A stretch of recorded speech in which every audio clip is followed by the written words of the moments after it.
खबरदार अगर तू दरवाजे से निकली, आला हजरत इमाम अहले सुन्नत मुजद्दिद दीन मिल्लत मेरे आला हजरत से किसी ने पूछा था कि हजरत जी बीबी नात पढ़ सकती है? फतावा रज़विया की 14वीं जिल्द, बीबी मिलाद पढ़ सकती है? मिलाद? आला हजरत ने फरमाया अगर बीबी मिलाद पढ़ रही हो, नात पढ़ रही हो और उसकी आवाज गैर महरम के कानों तक जा रही हो, फरमाया उसे सवाब नहीं होगा, उसे हराम काम करने का गुनाह दिया जाएगा। बीबी को मना है, वो नात की आवाज भी औरत का ही नहीं पड़ता, दीन में तो औरत की आवाज का भी पड़ता है। दीन में तो औरत की हजरत सैयदा ज़ैनब, हजरत फातिमा की वो लख्त जिगर जो मैदान करबला में इमाम हुसैन बराबर की शरीक रही सैयदना इमाम हुसैन के साथ। याह्या बिन मोइन कहते मैं 15 साल तक हजरत ज़ैनब का पड़ोसी रहा हूं। 15 साल, घर बराबर होता है ना, बंदा बीबी देख ही लेता है। वो बीबी कभी पर्दा डाल के जा रही है दवाई लेने, कभी नजर आ ही जाती है। कहते 15 साल में सैयदा फातिमा की बेटी का पड़ोसी रहा हूं, मैंने कभी बुरके में छुपी हुई ज़ैनब भी नहीं देखी, बुरके में छुपी हुई ज़ैनब भी कभी नहीं देखी।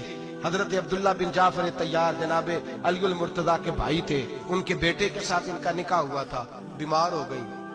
हजरत अब्दुल्ला कहने लगे ज़ैनब चल तुझे हकीम के पास ले जाऊं, तबीब के पास ले जाऊं। तो हजरत ज़ैनब कहने लगी आप जाइए मेरा हाल बता के दवाई ले आइए।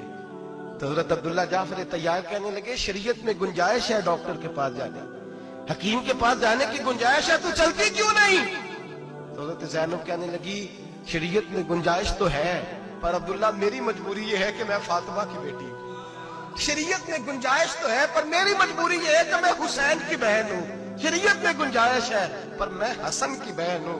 शरीयत में बड़ी गुंजाइश है पर लोग मुझे मोहम्मद अरबी की नवासी कहते हैं। गुंजाइश तो है पर मैं नहीं ना निकल सकती, इसलिए कि जितना कोई अपने आप को दीन के करीब जानता है उतना उसके पैरों में शरीयत की जंजीरें ज्यादा होती हैं। तो जनाब सैयदना अब्दुल्ला कहने लगे अगर तू पर्दा कर गई, अगर तू चली गई, तो फरमाने लगे ये तो अल्लाह की मशीयत है, तू दवाई ला दे ताकि मैं खा लूं, और अगर मैं चली गई तो मैं अपनी माँ से जाके कहूंगी कि अम्मा सारी तकलीफें मैंने छाती पे बर्दाश्त की हैं पर मैंने तेरे पर्दे पर आंच नहीं आने दी। मेरे भाई ये उसवा नूर है, ये उसवा हसना है, ये हमें सिखाया जा रहा है। मेरे हबीब करीम की बीवियों का ये हाल था, बीवियों का अपने घर के आंगन में हजरत आयशा सिद्दीका, हजरत सौदा जनाबे हफ्सा अपने सेल में जब बैठती थी ना तो दीवार की तरफ मुंह करके बैठती थी, दीवार के साथ लग के दीवार की तरफ। बीबियां अपने घर के अंदर भी दीवार की जानब मुंह करके बैठती थी।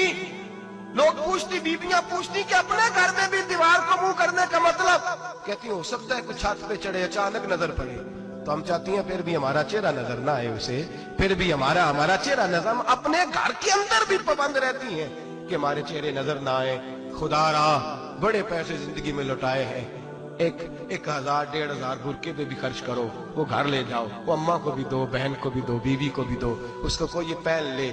इसलिए कि जब तो हजरत फातिमा के तरीके का पर्दा करेगी तो तेरे आंगन में सैयदा ज़ैनब की तरह की बेटियां पैदा होंगी, वो उस सुन्नत पे चलने वाली बेटियां तेरे आंगन में आएंगी। खुदारा मेरे भाई आज ये नियत करो, ये इरादा करो और अपने घरों को पर्दे का पाबंद बनाओ। अगर एक बेटी पर्दादार हो गई तो कई खानदान पर्दादार हो जाएंगे, अगर एक बेटी पर्दादार हो गई तो कई घराने संवरेंगे, कई जगह पे नूर फैलेगा। ऐ अर्श के मालिक, ऐ मेरे महबूब के खुदा, तुझे वास्ता है मेरे महबूब की बीवियों का और तुझे सदका हुजूर की शहजादियों का।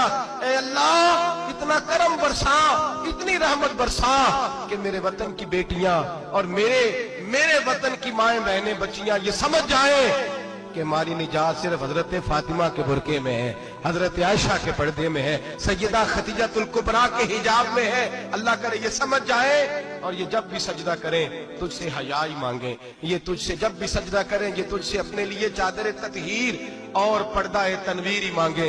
अल्लाह करे मुझ बेअमल की मुंह से निकले हुए लफ्ज किसी के दिल में तासीर बन के उतरे और फिर दुनिया के अंदर ये रिवाज आम हो कि हर कोई पर्दा करे, हर कोई बापर्दा हो जाए। ऐ अल्लाह तू तासीर नाजिल फरमा, ऐ अल्लाह तू अमल की दौलत नाजिल फरमा, ऐ अल्लाह हमारी बेटियों को इज्जत की चादर अता फरमा। हमेशा मिदहत खैरुल अनाम में गुजरे, दुआ है ये उम्र दरूद और सलाम में गुजरे। आखिर